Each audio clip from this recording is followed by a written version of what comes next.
Coming up, a review of the book Victoria the Queen, an intimate biography of the woman who ruled an empire, written by Julia Baird. Namaste friends, my name is Shil Subramanian Paimal and you are listening to the Histology podcast. Before I proceed, a full disclosure. This book was bought with my own money and not been provided to me by the author or publisher. Little bit about the author. Julia Baird is a journalist, broadcaster and author based in Sydney, Australia. She is a columnist for the International New York Times and host of The Drum on ABC TV Australia. Her writing has appeared in Newsweek, The New York Times, The Philadelphia Inquirer, The Guardian, The Washington Post, The Sydney Morning Herald, The Monthly, and Harper's Bazaar. She has a PhD in history from the University of Sydney. In 2005, Baird was a fellow at the Joan Shorenstein Center on Media, Politics and Public Policy at Harvard University, after which she spent several years as deputy editor of Newsweek in New York. Let me read a brief description of the book. Quote, "When Victoria was born in 1819, the world was a very different place. Revolution would threaten many of Europe's monarchies in the coming decades. In Britain, a generation of royals had indulged their whims at the public's expense, and Republican sentiment was growing. The Industrial Revolution was transforming the landscape, and the British Empire was commanding ever larger tracts of the globe. In a world where women were often powerless, during a century roiling with change, Victoria went on to rule the most powerful country on earth with a decisive hand. Fifth in line to the throne at the time of her birth, Victoria was an ordinary woman thrust into an extraordinary role. As a girl, she defied her mother's meddling and an advisor's bullying, forging an iron will of her own.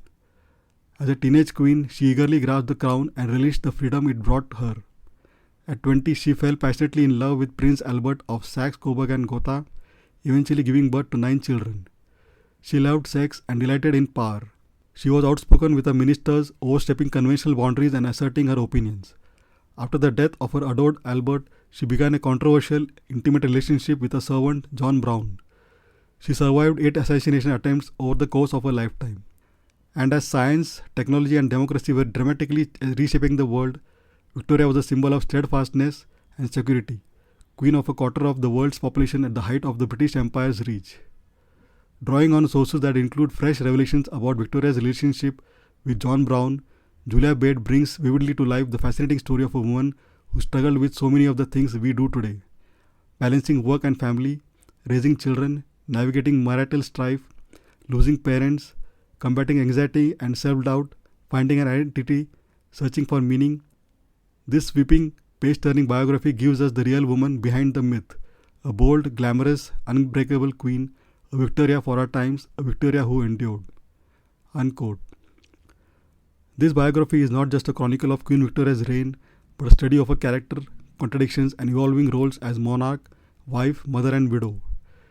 It also explores her often fraught relationships with her children, her advisors and the political figures of her day, including prime ministers like Benjamin Disraeli and William Gladstone, illustrating a surprising political acumen and influence. At over 500 pages, excluding 118 pages of detailed notes and 25 pages of bibliography, the biography is lengthy but never dull. Each phase of Victoria's life is given thoughtful attention, from her lonely childhood to her ascension at age 18, through her passionate marriage, enduring grief, and final decades as the grand matriarch of a vast empire.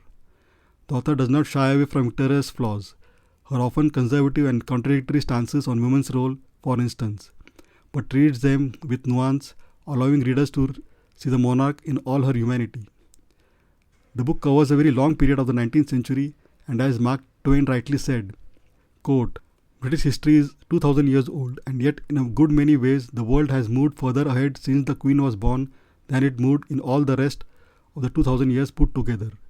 She has seen more things invented than any other monarch that ever lived." Unquote. When Victoria was born, food was cooked in open fireplaces, horses carried messages, half of the world was illiterate, and a narrow band of property owners were the only ones with political power. By the end of her life in 1901, people travelled by subway, telegraphs short messages across oceans, education was compulsory, and women had some basic rights. Final verdict. Overall, Victoria the Queen is a masterful biography, empathetic, incisive, and elegantly written, that brings Victoria to life as both a monarch and a woman. Julia Baird has not only revived the story of Queen Victoria but redefined it. It is essential reading for readers interested in British history, women in power, or the human side of royalty. I give this book 4.5 out of 5. And before I finish, I must add that the accompanying maps showing the British Empire under Queen Victoria, the royal residences, the Crimean War, the German and Italian unifications respectively, and her family tree are very handy. And the 16 pages of illustrations, mostly in color, showing the various characters and places in the Queen's life are very beautifully laid out. A side note, the Victoria Terminus in Mumbai, formerly Bombay, was named so in honor of Queen Victoria's Golden Jubilee. At the time of recording this book review, the book is available in hardcover, paperback, Kindle and Audible formats, but for some reason it is not available in hardcover format on Amazon India. I have given the respective buy links in the show notes. Please check them out for latest prices. Last but not the least, thank you for spending a valuable time listening to this book review. Really grateful. Please don't forget to subscribe to the Histology podcast on your favorite podcasting app, and also feel free to leave a review. Also, please check histology.com for all previous episodes. Thanks for looking forward to hearing from you. Take care and bye.